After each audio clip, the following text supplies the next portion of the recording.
To Hi, I'm Harold Nevels from St. Anselm's Episcopal Church. I'm dealing with the session on internalized racial oppression. This occurs when the oppressed adopts the oppressor's evaluation of themselves as if it were true. The oppression comes first, then the oppression is internalized. The oppressor and the oppressed, two sides of the same coin. Neither are their authentic selves the way God, Christ, envisions us as a beloved community. The oppressor says, I am greater than and you are less than. The oppressed internalizes and says, yes, you are greater than and I am less than. And not only am I less than, but all of my kind are less than. And so we hurt each other and we hurt ourselves and each other. Soon the oppressor does not have to tell you you're less than. You've internalized that. And you do that by subtle ways. I was in Georgia visiting my sister, one of the oldest churches in Georgia. I never visited when I was living in Georgia. But as we did the tour and we got ready to come out, someone excited said, have you heard about the Willy Lynch letters? Now, I'm sure I must have heard about it, but he was so excited. And I said, can I have a copy of this? Willy Lynch was the slave master who came to educate people about slavery and about how to control your slaves. This was like in 1712 on the rivers of the James River. So essentially he said, if you kill slaves, then you've lost profit. So what you have to do is get them fighting among themselves. So then you don't have to do much. So you get the young against the old and the old against the young. You get the males against the females and the females against the males. You get light skin against dark skin against light skins. Have your white servants and overseers teach blacks to trust you, but don't let them trust themselves. So if there's a person in the black community during slavery started to rise up to be a leader, the master would come along and suddenly whisper in the ear of another slave, you know, they shouldn't be doing that. You should be doing that. You're the true leader. And soon those two are fighting and fighting among themselves, and they keep passing this message on to each other. So the oppressor no longer has to do things overtly. They are subtle things.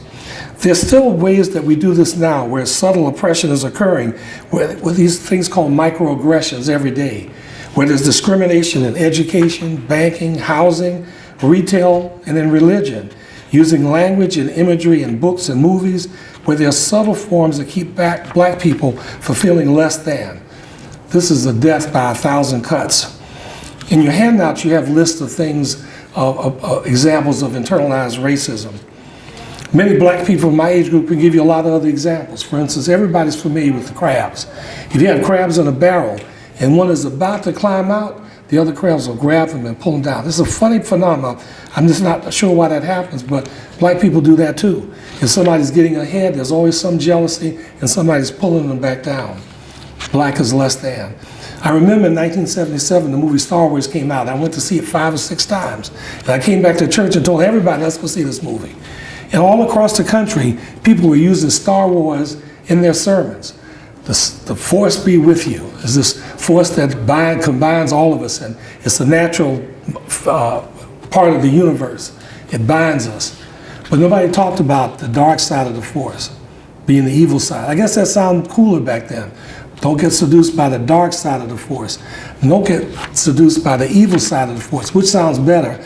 But I think now that Star Wars is continuing and there are a lot of these sub movies going on, I think we need to use that language to say, if you want to talk about the bad side of the force, say the bad side of the force, don't use dark. Black is less than. In 1985, the movie Ghost came out, and Brenda and I saw that, and we were horrified. When somebody dies and goes to heaven, there's this bright lights and this music, and the person is looking up and they can't wait to go to heaven.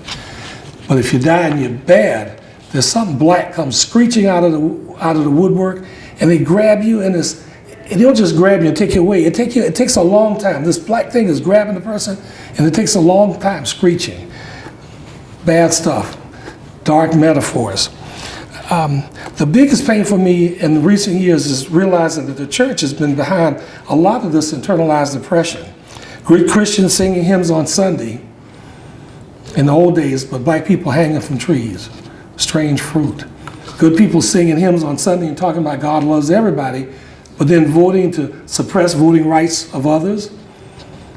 Discrimination in schools, banning books, not speaking out. This form of subtle oppression has to do with dark metaphors. A metaphor is a comparison between two unlike things, not using the word like or as to make the comparison. In everyday language, I was trying to remember what is a good black metaphor. There's only one that I think of off the top of my head. In the language of accounting, you're in the black, which means you use black ink. It means you've titled up all the numbers and you've made a profit. Can't think of many other things. Some people have tried to tell me, well, there's something called a black credit card, but most of the stuff about black metaphors that we use in our language is always negative. Black sheep of the family, black market, dark web, darkest hour, black male, black or dark-hearted, shady character. And when things are so sad, the things in the last few months, they always say that it's dark. This is our dark time in America. In the Bible, white is good, pure, and smart. Dark is evil, sinful, and unknowing. In anti-racism training, doing one of the catalyst training in small groups, we've done about 60 people from 2018 to 2019. And you know, now we're developing a one-day workshop to continue that training. I was in a session talking about black metaphors and how Christianity has really hurt me a lot. And one person from that group, somebody from St. Paul's in Franklin, Barb Larson, came over to me afterwards and said, you know something, in Education for Ministry, EFM, we've read a book called Learning to Walk in the Dark by Barbara Brown Taylor, the Episcopal minister. And she's found positivity in darkness. But she writes in the introduction, Christianity has never had anything nice to say about darkness. From the earliest times, Christians have used darkness as a synonym for sin, ignorance, spiritual blindness, and death. Visit any church, you can still hear it used that way today. Deliver us, O Lord, from the powers of darkness. Shine into our hearts the brightness of your Holy Spirit and protect us from all the perils and dangers of the night. That very next week, Bob brought me a copy of that book. The next time I was in a training session, I was mentioning this metaphor and talking about that book, and someone said, I'd like to have that book too. So you know what I did? The next week I had a free copy to give her, and I told her to pass this on. I've been going to church for a long time, my whole life.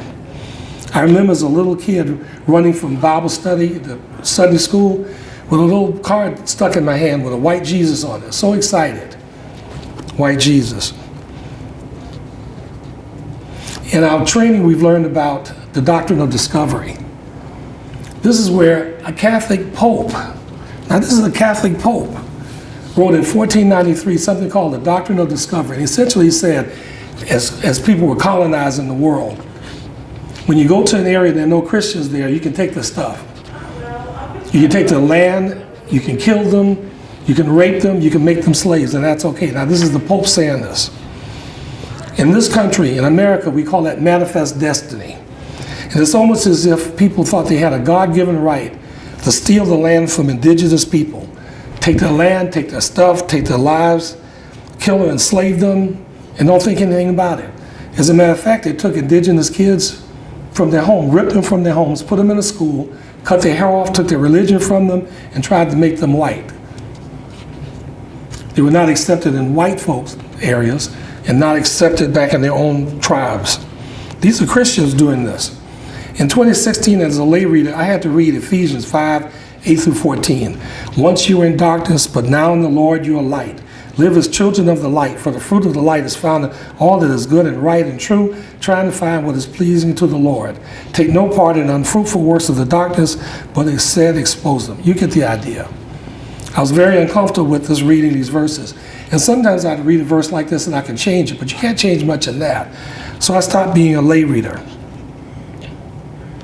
As a kid, you know, we get all these funny messages not to challenge the Bible or things in church. And I remember as a kid, if we were running through the house and there was a movie on TV about some religious theme, 10 Commandments or something, we had to sit down and watch it. But then once there was a commercial, that kind of gave us permission to run and get away from there. Can you imagine that, not being able to challenge the Bible or the things you've been taught? I do remember reading books later on. Nayam Akbar wrote a book in 1996, published, called Breaking the Chains of Psychological Slavery. I remember starting to read that, and he said the same thing about Willy Lynch, psychological chains of slavery. And then later on, Joy DeGruy wrote a book called Post-Traumatic Slave Syndrome, where she talks about generational problems with slavery. We pass these things on.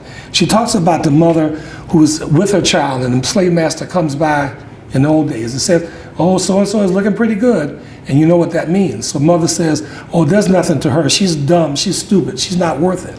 Trying to protect her child. Now can you hear? The mother is trying to protect the child so that the master doesn't take advantage of her, trying to make her look less pleasing. But the child hears, I am stupid, I am less than, and that gets passed on. You've probably seen this. When black people go to the bank or somewhere, we try to keep our kids close. White kids run all over the place, but we keep our kids close because they're always in danger, and that message is passed on to us. I remember reading Howard Thurman's book, Jesus and the Disinherited. It's funny, Michael Curry referred to this about Howard Thurman. Howard Thurman was a theologian, and he said when he was growing up, his grandmother used to have him read stuff from the Bible, but she wouldn't let him read certain passages from the Bible. Well, I immediately assumed that meant slaves, go back to your master. His grandmother wouldn't let him read this. But you know what I think? I think there were other metaphors in the Bible that his grandmother wouldn't let him read either. Remember, metaphor is a comparison between two unlike things, not using words like or as to make the comparison. I think the grandmother didn't let him read Ephesians 5:8-14. Now, can you imagine the psychological effect on a little black child trying to hear this in church all their lives, seeing the limited image of God as white person and male, hearing subtle messages of less than in our Bible verses? This leads to feelings of inferiority. My wife was born, Brenda was born in Tuskegee, Alabama, but her mom moved her to San Francisco when she was about 12 years old. We were out there visiting and decided to take a tour of San Francisco. And we went to one of the oldest churches in the country. The older part of the church, all these images of God and Jesus and the apostles had features that looked black to me. But as we started going down to the other part of the newer part of the church, all those images somehow looked white. The features were white and white and white and white. I call this a Willy Lynch moment.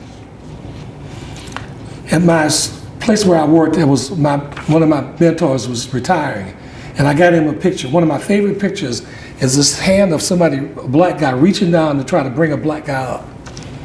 I was proud of that picture. It was a giant picture. But you know, there was a Willy Lynch message there too. Something happened. A white guy says, well, what if he's the guy down below is trying to pull that guy down? That creates a different image, doesn't it? That's internalized oppression, pulling somebody down rather than lifting them up. When I first came to St. Anselm's in the 60s, or when St. Anselm's was started in the 60s, there was something called Black Liberation Theology. St. Anselm's had a freedom school. This freedom school was to teach little black kids how important it is to have positive self-images. And I remember when I came to Nashville in 73, 74, and came to St. Anselm's, I had all these beautiful pictures all around the walls of black families, men holding their children, positive black images. There was cotton on the altar to remind the heritage where we came from. All these are positive messages. Do you know what happened? All the newspapers in the country started saying they're over there trying to preach white hatred. My brother, when we were trying to get ready for the 50th anniversary of St. Anselm's, found all these newspapers from around the country, the Miami Herald, and someplace from papers from Baltimore and New York and California. And you know, all of them said the same thing. That freedom school is trying to teach hatred of white people. There's an Isaac Project over at Christ Church Cathedral, and they're going back and looking at the history. And on that Isaac Project page where they're doing their history, there's a line in there where they said in 1960s, the Episcopal Diocese of Tennessee fired a priest. That was James Woodruff, who was teaching that black freedom school. They fired him because he's teaching white hatred. They missed the point, trying to teach positive self-esteem. And that message is always turned into a Willy Lynch moment where somebody tries to distort stuff. In 2012, when the death of Trayvon Martin, Black Lives Matter came out, and that was a positive message. When we went to the convention in 2015 proposing this Diocese of Tennessee to do work with anti-racism, in the year 2016, we did a proposal. You know, when people start using the word Black Lives Matter, you know they're going to make a Willy Lynch moment. They said, well, all lives matter. They missed the point. Black lives matter when all lives matter. That's the point. In 2016, Michael Brown was killed. And that's when we did the proposal to start more anti-racism training. Now, people have been working on this for a long time. People have been trying to fight this fight. Michael Brown died And then when the death of George Floyd, that guy with the knee on the neck, it galvanized the nation to set a fight back. Now, regarding the pain of using black metaphor as a religion, internalized racial oppression, this is the point I want you to hear. What I think that we ought to do, and what I pray, is that our bishops and ministers and lay ministers stop using the Bible, the passage in the Bible that use black metaphors. If they're subtle and you can change it and turn it from something dark to negative sin or it's evil, that's okay. But the passages like Ephesians 5, you shouldn't use it at all. There's no way to change that. Pay attention to the language when you go to church. Listen to the language of the Bible. Church on Sunday, throughout the week, whatever service you go to. Listen to television, to newscasters and movies and reading books. Pay attention to black metaphors. Write them down. You'd be surprised how many times we use these metaphors. All the things that have happened in the last few weeks have been painful. Let's say painful. Not that this is a dark hour in America. This is a painful hour. This is death by 1,000 cuts, using these black metaphors. It's not our authentic selves when we hurt each other like that. Stop using black metaphors, please.